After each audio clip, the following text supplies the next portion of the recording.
शुरू करें हमारी आज की क्लास। पिछली कक्षाओं में हमने संघवाद विषय पर चर्चा करते हुए भारत के अंदर संघीय व्यवस्था को समझा था और इसी के दौरान हमने भाषाई आधार पर भारत में राज्यों के गठन को देखा। भाषा के बाद में सांस्कृतिक, भौगोलिक और जातीयता के आधार पर भी गठित हुए राज्यों की चर्चा कर ली। भाषाई आधार पर राज्यों के गठन के बारे में पढ़ते हुए हम एक बात को भूल गए थे पढ़ना, जिसे आज डिटेल में देख लेते हैं। यह थी भारत की भाषा नीति। देखो बच्चों, हमने शुरुआत से ही जब अध्ययन किया तो मैंने आपको बताया था कि भारतीय संविधान के अंदर हर बात को लिखित में अंकित करने का प्रयास भारतीय संविधान निर्माताओं ने किया था। और इसी क्रम में सबसे बड़ी जो समस्या आई भाषा के अंदर वह थी कि किस भाषा को भारत की राष्ट्रभाषा घोषित किया जाए। अब यहाँ पर दो शब्द हमारे सामने आते हैं, एक राष्ट्रभाषा, एक राजभाषा। क्या राष्ट्रभाषा और राजभाषा एक समान ही होती है या फिर इनमें कोई अंतर होता है? तो भारत की भाषा नीति के अंतर्गत आज हम इन सब बातों पर चर्चा करेंगे। तो आज का हमारा जो विषय है शुरुआत का, वह है भारत की भाषा नीति। भारतीय संविधान में भारत की एक राजभाषा देवनागरी लिपि की हिंदी को घोषित किया गया है। अब यहाँ पर राजभाषा शब्द का इस्तेमाल किया गया है। देखो, राजभाषा और राष्ट्रभाषा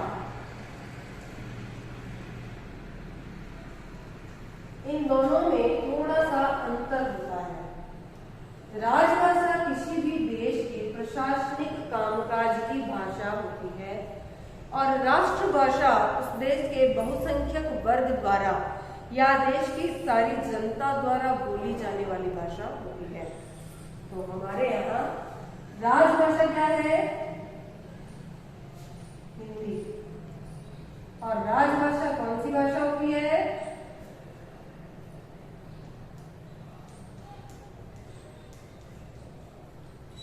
प्रशासनिक कामकाज की भाषा।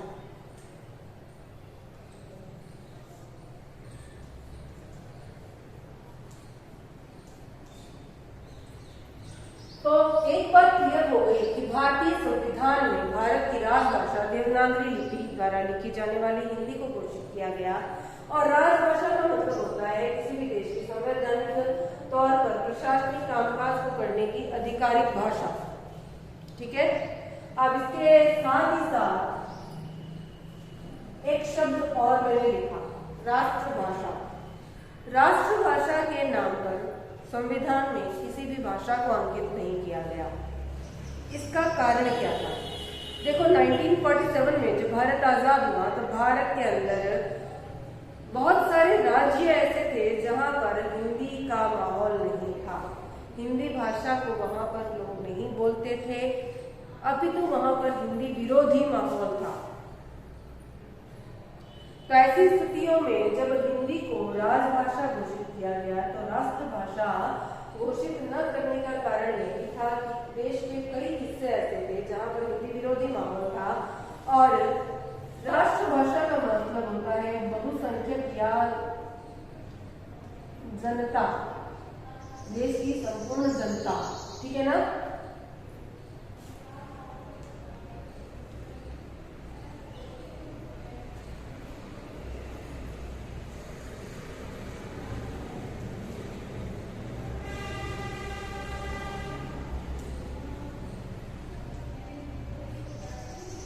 बोली जाने वाली भाषा।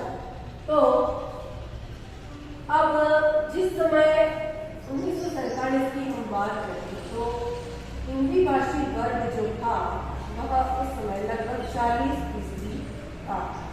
तो आप इसे, हालांकि अन्य कोई भाषा ऐसी नहीं थी जिसे 40% से अधिक जनता बोलती हो, लेकिन फिर भी 100 में से यह आंकड़ा क्या था? कम था। इसीलिए हमने इसे राष्ट्रभाषा न कह करके राजभाषा कहा। और भारतीय संविधान निर्माताओं ने अपनी तरफ से पुरजोर यह प्रयास किया कि हिंदी को बढ़ावा दिया जा सके, देश के सभी लोगों द्वारा हिंदी को अपनाया जाए, ऐसे प्रयास सरकार द्वारा लगातार किए जा रहे हैं, किए जाते रहे हैं पहले भी। तो फिर भी आज का आंकड़ा भी देखा जाए तो यह बढ़ करके 44% तक भी पहुंच पाया है। अब बात करें कि तो फिर भारत के अंदर कौन सी भाषाएं बोली जाती है, तो भारत के अंदर ज्यादातर राज्यवार क्षेत्रीय भाषाओं का बोलबाला है। जैसे राजस्थान में राजस्थानी, गुजरात में गुजराती, महाराष्ट्र में मराठी। इसी प्रकार दक्षिण भारत के अपने अलग अलग राज्यों की अलग अलग भाषाएं हैं। तो ये जो क्षेत्रीय भाषाएं हैं इनका भी अपना क्षेत्रीय महत्व और अस्तित्व बना हुआ है। संविधान के अंदर राजभाषा के तौर पर हिंदी को जब लिया गया था तब दूसरी भाषा के रूप में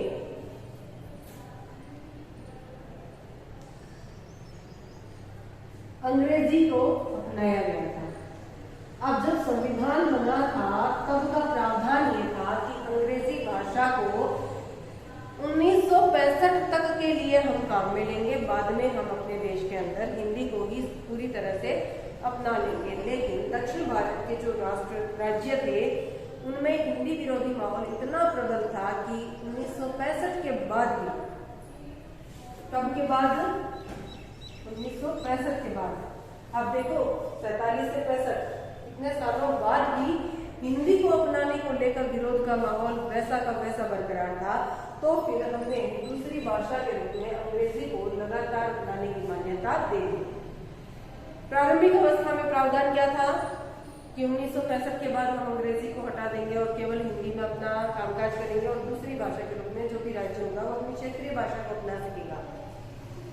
लेकिन कुछ राज्यों ने हिंदी को अपनाने से इनकार कर दिया और इसके कंट्रोवर्सी को खत्म करने के लिए, इस विवाद को खत्म करने के लिए हमने दूसरी भाषा के रूप में अंग्रेजी को अपना लिया।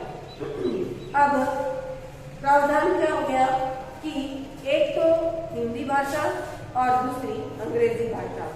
ये हिंदी और अंग्रेजी ये तो भी केंद्रीय कामकाज की भाषाएं और राज्यों को केंद्र के साथ अपना व्यवहार करने के लिए एक भाषा को इन दोनों में से चुननी पड़ेगी और दूसरी वो अपनी क्षेत्रीय भाषा का इस्तेमाल कर सकते हैं। यानी कि भारत के अंदर प्रत्येक राज्य केंद्र के साथ अपना प्रशासनिक व्यवहार या पत्राचार का काम जो है दो भाषाओं में करता है, जिनमें से एक तो हिंदी और अंग्रेजी में से होती है और दूसरी उनकी कोई क्षेत्रीय भाषा भी हो सकती है।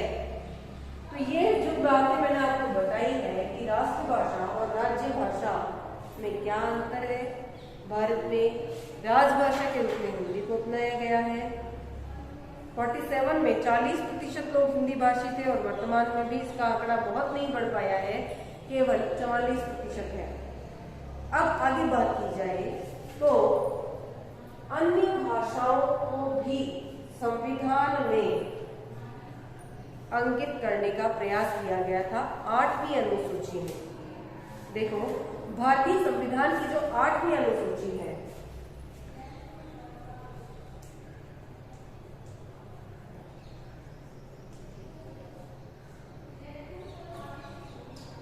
बाईस भाषाओं को शामिल किया गया है।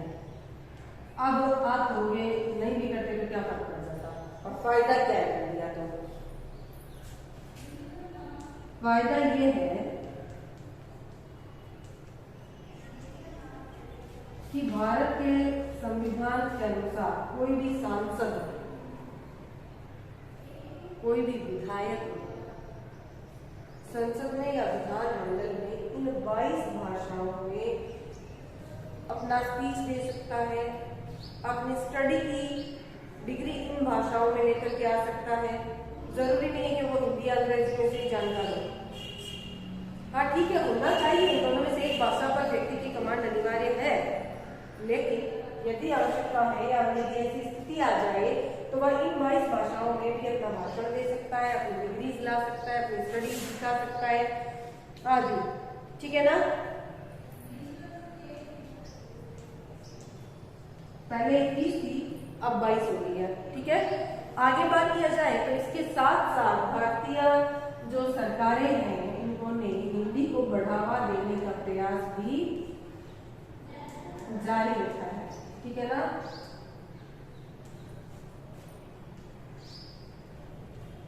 दुनिया के अन्य देशों की तरह हमने राजभाषा घोषित करके इसे केवल छोड़ ही नहीं दिया है। हम लगातार ये प्रयास कर रहे हैं कि देश की बहुसंख्यक वर्ग द्वारा इस भाषा को अपना लिया जाए और जहां पर भी हिंदी विरोधी माहौल है उसको धीरे धीरे शांत किया जा सके।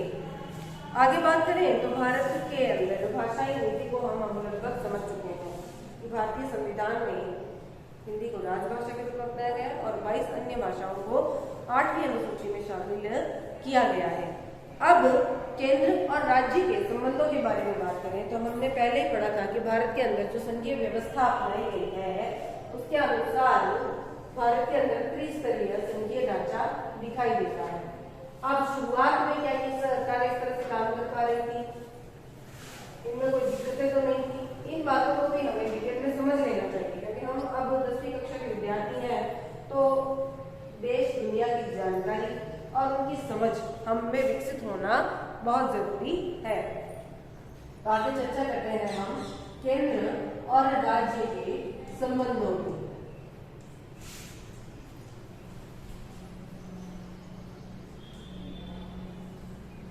देखो, केंद्र के अंदर केंद्र सरकार काम करती है, राज्यों के अंदर राज्य सरकारें काम करती है। बात करें हम भारतीय संविधान की या भारत के संविधान के बनने के समय की, 1947 में ज्यादातर स्थितियां क्या थी कि केंद्र और राज्य दोनों ही जगहों पर एक ही पार्टी की सरकार बनती थी। क्यों? क्योंकि उस समय तक भारत के अंदर एक ही पार्टी का प्रभुत्व था और वो थी कांग्रेस। अन्य पार्टियों का उदय हुआ नहीं था, उनका वर्चस्व अभी तक आ नहीं पाया था। तो भाई सीधी सी बात, ऑप्शन नहीं होगा तो क्या करोगे, जो है उसी को अपनाओगे। तो ऐसी स्थिति में केंद्र और राज्य दोनों ही जगहों पर जब एक ही पार्टी की सरकार होती थी तो राज्य सरकारों को अपने संघीय अधिकारों का प्रयोग करने की आवश्यकता ही नहीं पड़ती थी। सीधी सी बात है, जब एक ही पार्टी की सरकार होती है तो कोई विरोधाभास नहीं होता है और अधिकारों में टकराव नहीं होता है और सारा काम साइलेंट मोड में चलता रहता है। लेकिन धीरे धीरे फिर राज्यों में और केंद्र में अलग अलग दलों की सरकारें आई। दल का मतलब आप समझते हैं, सरकार कैसे बनती है ये भी आपने पिछली कक्षाओं में पढ़ रखा है। आशा करती हूँ आप इस बात को भली प्रकार समझ पा रहे हैं। फिर भी यदि आपको नहीं समझ में आए तो आप कमेंट बॉक्स में अपने क्वेश्चन जरूर कीजिएगा, क्योंकि बिना समझे बिना यह विषय आप पढ़ नहीं पाएंगे। तो केंद्र सरकार जो होती है वह पूरे भारत पर शासन करती है और राज्य सरकारें केवल राज्य विशेष में शासन करती हैं। और जब दोनों स्तरों पर अलग अलग दल की सरकार होती है तो उनमें कहीं ना कहीं कोई विरोधाभास आने की स्थितियां बन जाती हैं। 1947 में जब भारत आजाद हुआ तब कई वर्षों तक लगातार एक ही दल की सरकारें चल रही थी और ऐसी स्थिति में कहीं पर कोई कंट्रोवर्सी नहीं आई, किसी को अपने स्वायत्त अधिकारों का प्रयोग करने की आवश्यकता ही महसूस नहीं हुई। तो संघीय ढांचा उस समय दिखाई ही नहीं दे रहा था, ठीक है ना। फिर धीरे धीरे क्या हुआ कि अलग अलग दलों की सरकारें आई तो केंद्र ने संवैधानिक प्रावधानों का दुरुपयोग करके राज्य सरकारों का दमन कर दिया। क्या किया? 47 के बाद जब विभिन्न अलग अलग दलों की सरकारें आई ना तो केंद्र ने सर्वप्रथम संवैधानिक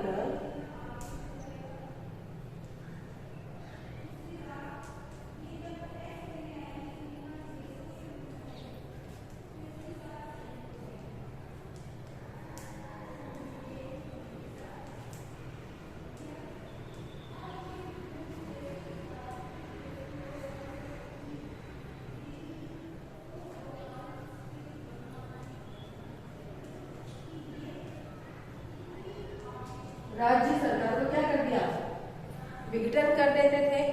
आपको याद हो तो मैंने आपको पहले भी बताया था, जब बाबरी मस्जिद का विध्वंस हुआ था उस समय पूरे भारत में लगभग सब राज्यों में कांग्रेस पार्टी की सरकारें थी। केवल 4 राज्यों में बीजेपी की सरकार थी, उनमें एक राजस्थान भी था।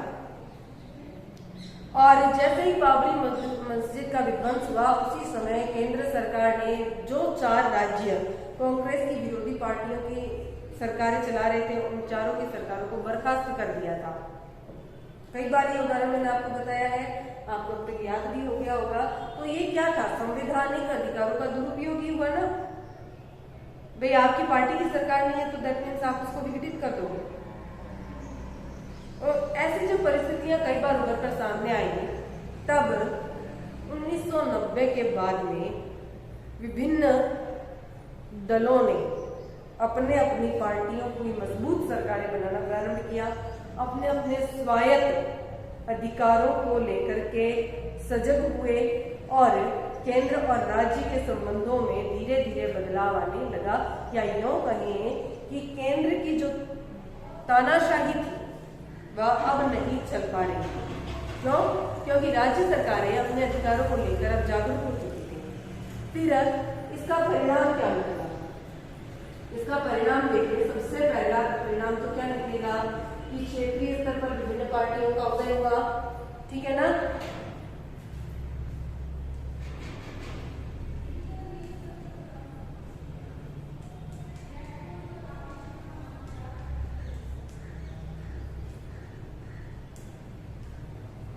जब तक आवश्यकता नहीं होती है तब तक आविष्कार नहीं होता है। कहावत सुनिए ना, आवश्यकता आविष्कार की जननी है। जब दमन होने लगा तो राज्य सरकारों को महसूस हुआ कि हमारे यहाँ जो भी पार्टी आए, जो भी सत्ता में शासन करने वाली सरकार बने, वह मजबूत होनी चाहिए। तो विभिन्न क्षेत्रीय पार्टियों का उदय हुआ और धीरे धीरे फिर क्या हुआ, केंद्र के पास भी बहुमत खत्म होने लगा। और केंद्र के पास बहुमत खत्म हो गया तो अचानक से तो एक मजबूत पार्टी उभर नहीं सकती कि जो सीधा का सीधा रिप्लेसमेंट दे सके बहुमत की सरकार को। तो उस समय जो दौर चला वह था गठबंधन की सरकार का। देखो यह शब्द हमने पहले भी पढ़ा है।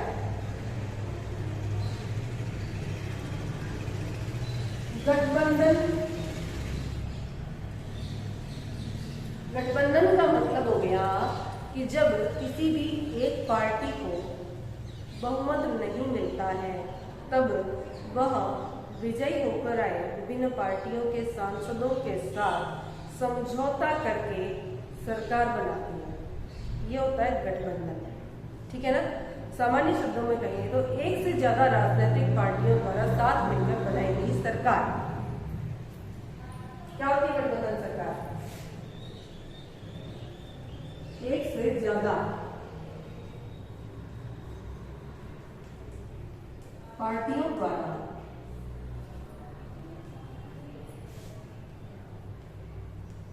मिलकर बनाई गई सरकार गठबंधन सरकार कहलाती है। ठीक है? अब गठबंधन सरकार होगी तो निश्चित रूप से विभिन्न पार्टियों की जो भी विचारधाराएं हैं, जो भी कार्य करने की डिमांड्स हैं, उनको मिलकर साझा करके पूरा करने की कमिटमेंट के साथ आपको सरकार चलानी पड़ती है। भारत के अंदर संसद सदस्यों की संख्या, लोकसभा राज्यसभा दोनों की राज्यवार, ये सारी चीजें हमने पिछली कक्षाओं में पढ़ ली है। ठीक है ना? तो एक बार आप उनको भी दोहरान कर लेना कि भारत के अंदर लोकसभा में बहुमत के लिए कितने सदस्य चाहिए। एक पार्टी के द्वारा सब जगहों पर अपने अपने सांसद खड़े करे जा सकते हैं, लेकिन जीतने कितने जरूरी हैं वो ध्यान करके आएंगे। कल आप मुझे इन प्रश्नों के उत्तर देंगे। गठबंधन सरकार तक का विषय आज आपने समझ लिया है। और जब ये गठबंधन की सरकारें आई और क्षेत्रीय पार्टियों का उदय हुआ तो जो संघीय शासन था उसका ढांचा 1947 के तुलना में अधिक मजबूत बना। केवल मजबूत ही नहीं बना, इनके संबंधों में काफी सुधार भी हुआ। ठीक है? आगे के पाठ की चर्चा हम अगली कक्षा में करेंगे। तब तक आप गठबंधन सरकार तक के टॉपिक को पढ़ेंगे। पढ़ने के बाद कुछ प्रश्न आज मैंने आपको होमवर्क के लिए दिए हैं। भारत की लोकसभा की सदस्य संख्या बतानी है, बहुमत के लिए कितने सदस्यों की आवश्यकता होती है ये बताना है, और लोकसभा का सदस्य निर्वाचित होने के लिए क्या योग्यताएं आवश्यक है ये बताना है। ये कुछ प्रश्न आपको आज गृह कार्य के तौर पर दिए जा रहे हैं जिन्हें आप अपनी नोटबुक में नोट करके करेंगे, क्योंकि ये सामान्य जानकारी आपको होनी बहुत ही जरूरी है। बाकी की कक्षा आगे देखते हैं।